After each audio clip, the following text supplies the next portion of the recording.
ये देखें बगीचे में ये फिर से चेरी ट्री,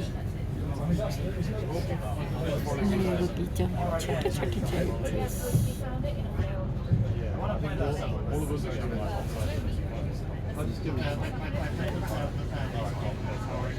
डोगे घूमना है इधर।